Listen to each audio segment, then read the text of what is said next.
देखिए तो सभी लोग, ठीक है, ये क्या कह रहा है कि x का वह मान जिसके लिए निम्न समीकरण सत्य है। ठीक है, यानी कि ये समीकरण दिया हुआ है, आपको x का मान निकालना है, निकाला जी।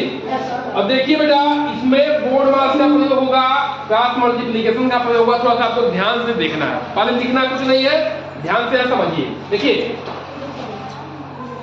11 तिया 33, 33 और 7 कितना होगा जी? 40। 40 बचे 11 गुणे 11 बचे 5, वक्त नहीं हुआ भागे। अब 3 से 1 से गुणा होगा 3x, क्या जाएगा 3x अपन 7। x को x बटा 1 लिख सकते हो, कोई दिक्कत नहीं है। तो 1 से 7 से गुणा होगा, 7 1 जा 7, 7 ही होगा, कोई अंतर नहीं पड़ेगा। ठीक है बेटा, ये हो गया 4 बटे 3। अब ध्यान से देखो बेटा, ये 11 से 11 कट जाएगा, 11 का में 11 का में 11, ठीक है, 5 का में 5, 5 8 40, यहाँ क्या आ गया 8 भागे 3x बटा 7 इक्वल टू 4 बटा 3। ठीक है बेटा, समझ आया कि नहीं बात? अब देखो यहाँ भाग का चिन्ह है, ये 8 को मैं 8 पे लेके लिख सकता हूँ। जब भी भाग होता है भिन्नों का, तो मैं क्या बता रहा हूँ कि दाहिने वाला उलट जाता है, बीच में गुणा का चिन्ह लग जाता है। क्यों होता है ये भी बताया था। ठीक है, तो ध्यान रखो बेटा, ध्यान से। 8 बटे 1 गुणे 7 बटे 3x इक्वल टू 4/3। ठीक है ना, बोलो कोई दिक्कत है? नहीं है। अब देखो, इसको x को इधर लेके जाते हैं क्योंकि इसका मान निकालना है, बाकी उधर लेके आते हैं। देखो 8 गुणे ये 7 बटे 3, ठीक है ना, x उधर गया, तो देखो भाग में उधर जाएगा गुणा, x 4 गुणा में हो जाएगा, इधर भाग में हो जाएगा, ये कहां चला जाएगा ऊपर। बोलो कोई दिक्कत है जी? बोलो, ये यहां चला जाएगा ऊपर आ गया, 4 चला गया नीचे। ठीक ना, क्रॉस मल्टीप्लिकेशन होता है कि नहीं होता, बताओ बराबर में। ठीक है ना, x वहां चला गया, x का मान निकालना। जब भी x का मान निकालना है तो x को अकेले रखेंगे, तभी उसका मान निकलेगा। ठीक है, अब मैं इसको कैंसिल कर रहा हूं बेटा, ठीक है ना, ध्यान देखना। 3 का में 3, 3 का में 3, 4 का में 4, 4 दूनी का 8, अब 2 बचा था, 2 से 14, तो x का मान कितना आ गया 14 है कहीं? ठीक है, तो इसमें हमें देखो बोर्ड मास का तो प्रयोग करना है, भिन्न का भी प्रयोग करना है, क्रॉस मल्टीप्लिकेशन का भी प्रयोग करना है। पाए में यहाँ देख लो, इसलिए दिक्कत है, ध्यान में देती हो आप। ठीक है, अब देखिए इसमें क्या है, 45, 60 तथा 75 के महत्तम समापवर्धक यानी एचसीएफ तथा लघुत्तम समापवर्धक एलसीएम का योगफल। तो पहले क्या निकालना है, इसका मौसा निकालना है, फिर लौसन निकालना है और दोनों को जोड़ देना है। तो क्या करना है बेटा, पहले मौसन निकालना है। ठीक है, महत्तम समापवर्धक निकालना है मौसन। ठीक है, तो 45 से 60 में भाग दे दीजिए,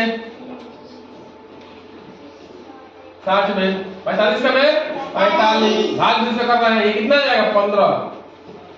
ये इससे 15 से किसमें भाग देंगे 45 में, 5 यहाँ 45, तो 60 और 45 का मौसा कितना आ गया 15। 15 दिया 45, हाँ ये 5 होगा। ठीक है, ठीक है, 5 दिया 45 हो गया।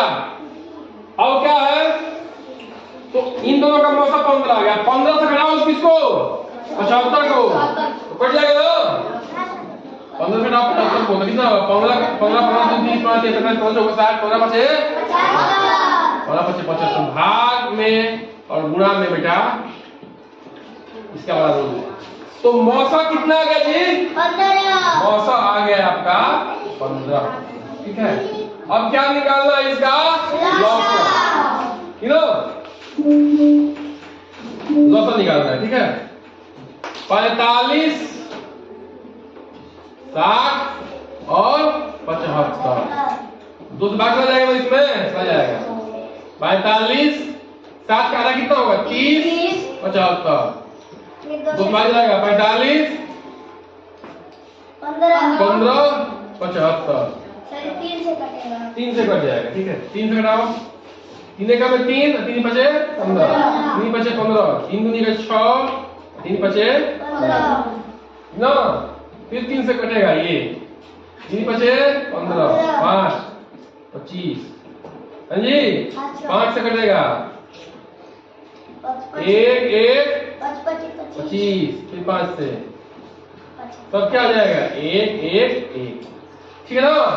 अब गुणा करो, दूनी का 4, 4 के ही ठीक है, हो जाता है कभी कभी 36 है। अब कहो 25 छके 4 0 हासिल 15 इकाई कितना है होगा जी। अब 25 दिया 75 और 15 90। आप कर लेना, नहीं होता तो कोई दिक्कत नहीं, आप ऐसे कर लेना, ठीक है। वहीं पे ऐसे करोगे, ऐसे कर सकते हो ना, बोलो ऐसे कर सकते हो, कर सकते हो तो 900 आएगा। 25 जगह 150 का 0, 25 दिया 75 और 15 900 हो गया।